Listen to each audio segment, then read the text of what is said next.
Сәлеметсіздер ме достар? Бүгін сіздермен «Последний человек на земле» сериалының бірінші, екінші бөлімдеріне шолу жасаймыз. Адамзаттың барлығын қырып жіберген түсініксіз вирустан кейін Филипп Миллер жер бетіндегі жалғыз адам. Соңғы жылда жалғыз өзі өмір сүріп, бәлкім тірі қалған адамдар бар шығар деп ақш-тың барлығын аралап жүр. Ол бүкіл штаттарды аралап, өткен жерлердің барлығына өз жайлы жария етіп, музейлерден жәдігерлер мен суреттер ұрлайды. Тірі қалған адамдарды іздеуден шаршап, Филипп өзінің туған қаласы Тусонға қайта оралуды шешеді. Әйткенмен үміт үзбей, жолда кезіктірген әрбір жарнамалық баннерге Тусонда әлі тірі адам бар деп жазып кетеді. Қалаға келіп, өзінің қаусап қалған пәтерінен өзіне керекті заттарды алып, байлар тұратын айтарлықтай таза, сәнді районға келеді. Ол жерден өзіне ең үлкен салтанатты үйді таңдап алады. Келесі күндерді еркек үйін сәндеумен өткізеді. Ақ үйден алынған арнайы өрме, динозавр сүйегі, Оскар сыйлығы мен бағасы миллиардтан асып кеткен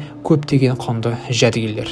Еркек күніге ұйықтамас бұрын Құдайдан жасаған күнәлар үшін кешірім сұрап, маған бірақ нәрсе әдемі қызды жібере қойшы деп жалынады. Ертесіне көптеген көліктердің біріне мініп, іш киіммен маркеттің біріне келіп, терезесін сындырып ішке кіреді. Жыл бойы жалғыз өмір сүріп, ұят, әдеп деген нәрселерден жұрдай болып, ойына келген істейтін жағдайға түскен тәрізді. Түк болмағандай толып тұрған банкілерді қиратып, үйіне толтырып, ересектерге арналған киноларды тасып келеді. Уақыт өткізу үшін өзімен өзі ракетбол ойнайды. Ал нысана ретінде аквариумдар мен лампаларды қолданып, көліктерді бір-біріне итеріп соғады. Бұл әрекеттер оған адреналин алып, жалғыздық сезімнен айырылуға көмектеседі. Бір айдан кейін ол жайымен ақылынан алжағандай болады. Өзінің туылған күнінде еркекке бұрынғы өмірінде шынымен де бағалай алмаған нәрселері есіне түсіп кетеді. Ол өзінің анасы, өмірі мен өзін қоршаған адамдарды қатты сағынып жүр. Сцена бірнеше ай алға ауысады. Еркек өмір сүріп жатқан орасан зор үй қоқыс тастайтын жерге айналып кеткен сыңайлы. Іш ол ешқашан жинамайтын қаңылтыр банкалар мен пластиктерге толып кетіпті. Ал оны жинаудың еш мәнісі жоқ. Бәрібір ешкім көрмейді. Еркек бірнеше күн душ қабылдамай хайуан тәрізді өмір сүре бастайды.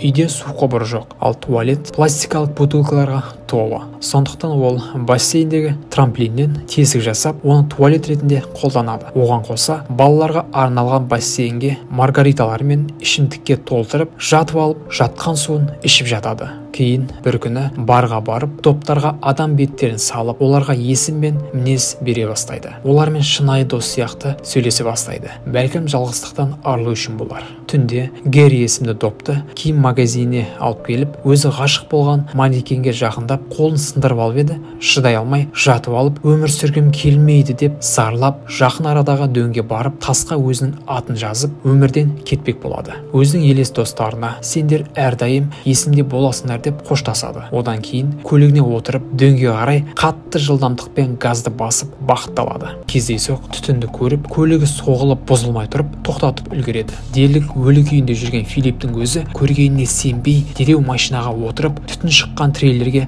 басып келеді. Мұнда адам өмір сүретіні сөзсіз. Артынша тәңірден өткен жыл бойы күні-түні сұраған нәрсесін көреді. Нақтырақ айтсақ, бір бөлшегін, әйелдің көйлегі. Былайша айтқанда бюстгальтері. Біреу оны кепсін деп жайып қойыпты. Филипп таң қалғаны соншалықты киімнің иесінен талып қалады. Көзін ашады. Керемет әдемі қыз оны тізесіне жатқызып алыпты.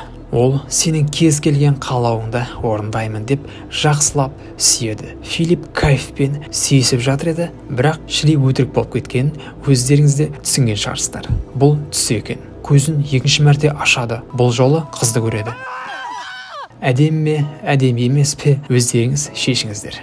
Ол еркекті қолдан дем алдырып құтқарып қалған екен. Сонша уақыттан кейін тірі адамды көрген екеуі не айтарларын білмей қалады. Филипп түсіндегі қызды әлі ұмыта қоймай, ол қыз қайда құрып кетті деп сандырақтай бастайды. Қыз болса, одан да өзінің су іш киімге қарасай деп көрсетеді. Байғұс еркек түсінде сұлу қызды көріп, шыдай алмай жіберіп қойыпты. Ол да әйтеуір сылтау іздеп, жоқ, жай жүзгенде су болып қалған ғой деп қоя қоймайды. Еркектің бұл талпынысынан қыз қорқып, сөмкесінен револьверін алып, оған қадап тұрып, жақындама деп ескертеді. Филипп ақыры, иә, мен шынымен де жіберіп қойдым деп мойындап ұялып қалады.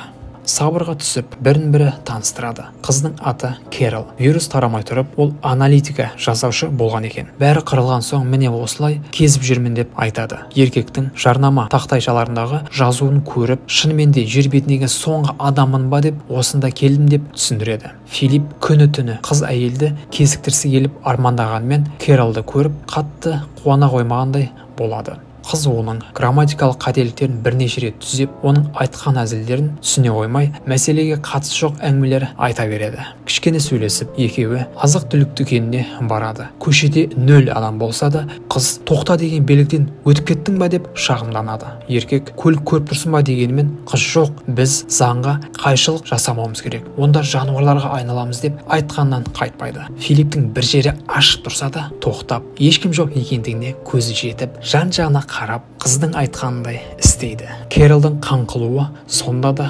тоқтамайды. Филипп инвалидтердің орнына келіп тоқтайды. Екеуі бүгінгі 5-ші дау-дамайына түсіп, еркек инвалидтің орнын алсам да көзге көрінбейтін ол адам қалаған жеріне парковка жасай салады ғой деп ерексіп тұрып алады. Қыз түк болмағандай бір сөзін қайталай берген соң нервісі шыдамай алдында тұрған маркетке көлігімен барып кіріп кетеді. Одан кейін еркектің үйіне экскурсияға барып, оның өмір салтын көріп, жиіркеніп кетеді. Оның 2 бас сыйыны бар. Біреуі нәжіске толы болса, басқасы қоқысқа толы. Қыз сондай-ақ неге біреудің құнды суреттерін ұрлайсың деп айыптайды. Еркек не солар біреуге керек па деп ойын айтады. Еркек қыздың бұл мыжыңнан шаршап, лагеріне ораласың-ау деп кетіп қалады. Келесі күні оны үйін жақсылап тұрып жинап жатқан Керол оятады. Еркекке дүкенге барып, тазалайтын нәрселер алып келші, мынандай үйде қалай өмір сүресің деп тағы әңгімесін бастайды. Ішіндегілерін сыртқа шығарғысы келіп, доп достарына барып, Керол жайлы бәрі ойын айтып тастайды. Қызды бір-ақ күн білсем де, қазірдің өзінде өзімді ажырасып кеткіміз келетін жұп сияқты сезінем деп айтады.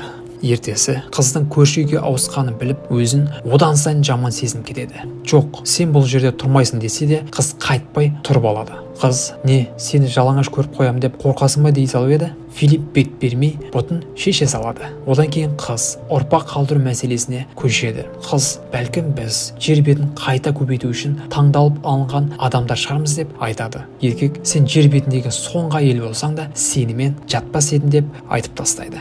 Келесі сценада ол өзінің бассейндік туалетінде отырғанда қасына Керол келген көреміз. Қыз оған үйге таза су келетіндей құбыр жүргізші деп өтінеді. Өсімдік, көкөніс өсіректі, жаңа піскен жемістер жегің келмей ма деп айтады. Еркек бас тартқанда қыз, не деген тәтті жеміс деп қызанақты бір тістейді. Еркекке бәрібір сияқты. Қыз бассейнге дәретке отыратын сенен сұраған мен де ақымақпын-ау деп кетіп қалады. Күн батқанда Филипп қыздың бағына келіп, оның барлық жемістерін асап-асап жей бастайды. Ертесі қыз есігін ұрып, ашылған есіктен денесіне қызанақтардың бөлшектері жабысып қалған еркекті көреді. Филипп, сенің көкөністеріңді жеген мен емес деп қызды ақымақ көреді. Қыздың аяғына қарап, үйге таза су жүргізбек болып, аяғын жаралап алғанын байқайды. Қыз да шаршап, заңға бағынышты адам сияқты өмір сүруден бас тартады. Филипп қызда оған еліктеп, фонтаннан дәретхана жасамақшы болған көреді. Қыз, біз таңдап алынған емес, керісінше ұмыт болған жұп сияқтымыз ғой деп қапаланады. Керол, $1 миллион тұратын жекежайымызға бір адам сияқты су құбырын жасай алмай жатсақ, адамзатты қайта өркендету жайлы бізге армандау қайда деп өкінішін білдіреді. Әрдайым оптимист болып жүретін Керолға үйреніп қалған Филипп оның мұндай жағдайын көріп жаны ашып кетеді. Сондықтан еркек қалалық су қоймасына келіп, Керолдың бағына әйтеуір су жеткізудің амалын табады. Қыз оның мұндай қырының бар екеніне қуанып, кешкі асқа шақырады. Кешке Филипп ұзақ уақыттан кейін жаңа піскен жемістерді жеп ләззат алып отыр. Төсек қатынасы жайлы сөз қозғап, Филипп, мен қазір дайынмын деп дереу жауап береді. Қыз, жоқ, мен сенімен төсекке тек үйленгеннен кейін ғана жатамын деп айтады. Филипп, не, бұлың әзіл ма деп күледі. Қыз, жоқ, шын айтам дейді. Еркекке бұл идея қисынсыз болып көрінгенмен жарайды, айтқаның болсын деп ертесі үйленуді шешеді. Келесі сценада екеуі шіркеуде, бір-біріне ант беру үстінде. Филипп некені еш керексіз деп есептесе де келіседі. Олар шіркеуден шыққандарында оларды көптеген қонақтар қарсы алады. Еркек қателік жасағанын түсініп, қатты айқайлап, ұйқысынан атып тұрады. түс екен ғой деп терезеден сыртқа қарап, сыртта адамдар жоқ екенін көріп, бәсе деп қайта жатады. Сәлден кейін Кэрол оған тамақпен келіп, дауыс беру арқылы ақш-тың жаңа президентін сайлауымыз керек деп айтады. Оның еш мән мағынасы жоқ болса да, Филипп жарайды деп өзін президент етіп сайлап алады. Артынша спагеттиден дәм татып, Кэролдың айтуынша фрикаделькиден кем түспейтін жүзім шарларын да жей бастайды. Ертесі Кэрол көп күткен неке қию күнінде келіп жетеді. Кэрол безендірмелер мен торт әзірлейді. Ал Филиппке жүзік алып кел деп бұйырады. Бірақ оның орнына еркек өзінің топ достарына бойдақшылық отырысын жасап, парковка алаңында кездейсоқ заттарға от атып, дүкендегі манекен қызға келіп, сен әрқашан менің жүрегімдесің деп қоштасады. Күн аяғында ол шіркеуге аттанады. Ал оның ішінен олардың некесі кезінде қызмет ететін магнитофонға көзі түсіп кетеді. Бір-біріне ант берген соң, ең басты сәт, бір-біріне жүзік кигізу моменті келеді. Сол арада Кэрол Филипп ешқандай жүзік алып келмегендігін түсінеді. Қыз әбден тырысқаны зая кеткеніне қапаланып, неке салтанатын тоқтатады. Кейін Филипп қызға келіп, есігін тоқылдатқанмен қыз жауап бермейді. Болмаған соң есікті сындырып үйге кіреді. Ішті көріп, Филипптің аузы ашылып қалады. Қыз шынымен де олардың үйлену үшін қатты тырысқандығын көреді. Тіпті керемет торт жасап, төбесіне екеуінің сүйкімді мүсіндерін қойып қойған екен. Филипп істегеніне өкініп, қызға келіп кешірім сұрайды. Еркек, шынымды айтсам, тұлға ретінде сені онша жақтырмаймын, тамағың да онша емес деп мойындайды. Бірақ сенсіз мен қазір мұнда тұрмас едім деп, кеттік деп, ерекше бір нәрсе жасауға шақырады. Еркек оны зергерлік дүкенге алып келіп, Кэрол ішінен ұнаған барлық жүзіктерді қолына тағып алады.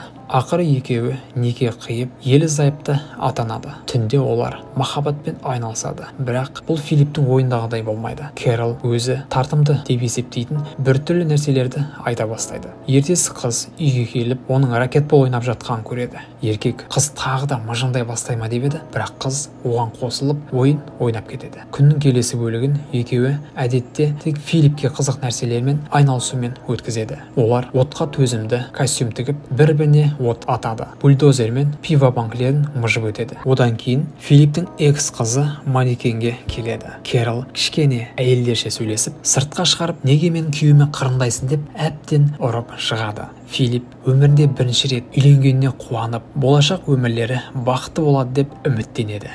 Олар үйіне қайт бара жатып, кенеттен бір лимузинге кезігіп қалады. Ішінен әп-әдемі, сұп-сұлу, кеп-керемет бір жан шығады. Үйленгеніне қуанып жүрген Филипп қызды көріп, бұл шешіміне қатты өкінеді. Ары қарай не болғанын келесі сериалдарынан көрсеңіздер болады.